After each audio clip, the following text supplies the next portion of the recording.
Galnet News Digest, 17th of October 3309. We read the news so you don't have to. In this week's news, we look at Thargoid Spire Sites and Felicia Winters' victory over Jerome Archer.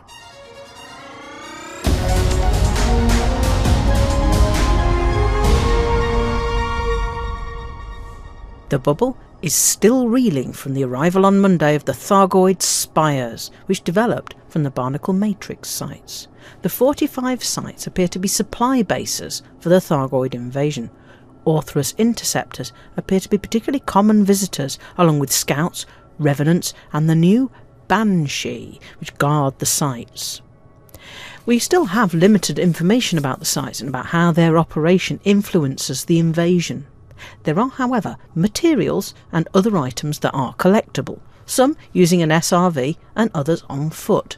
Professor Palin has been writing to people who turn in interesting items to his base in the Arc system, encouraging them to collect more. It seems that it may also be possible to deactivate some parts of the complex, effectively sabotaging the Thargoid war effort.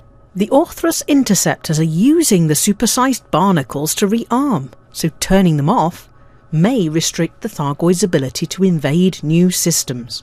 We're still learning how these mechanisms work. The huge flat platforms sticking out of the spires are unusually convenient for parking even a very large spaceship while exploring the interesting bioluminescent fungi and the similarly green interactable points on the walls of the spire. Commanders are encouraged to try out all the tools in their suits to see which might be effective in shutting down the Thargoid operation.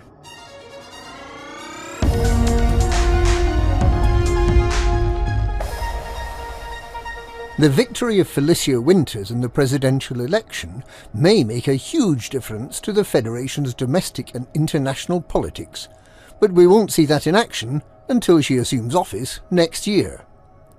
Winters, who leads the Liberal Party, won a slender victory over President Hudson's deputy Jerome Archer. When she assumes office, she's expected to undo many of the Hudson administration's more authoritarian changes, and she's expected to disband the Proactive Detection Bureau as well. Unusually, Winters was briefly the acting president before Hudson, following the disappearance of President Jasmina Halsey, after sabotage perpetrated by Hudson's crony Admiral Vincent.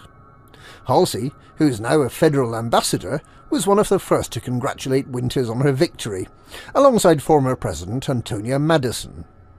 The other powers, with the exception of the Empire, were also quick to welcome Winters' victory, seeing her as someone open to inter-superpower cooperation. Members of Aegis expressed their hope that Winters will continue the unified approach to tackling the Thargoid invasion.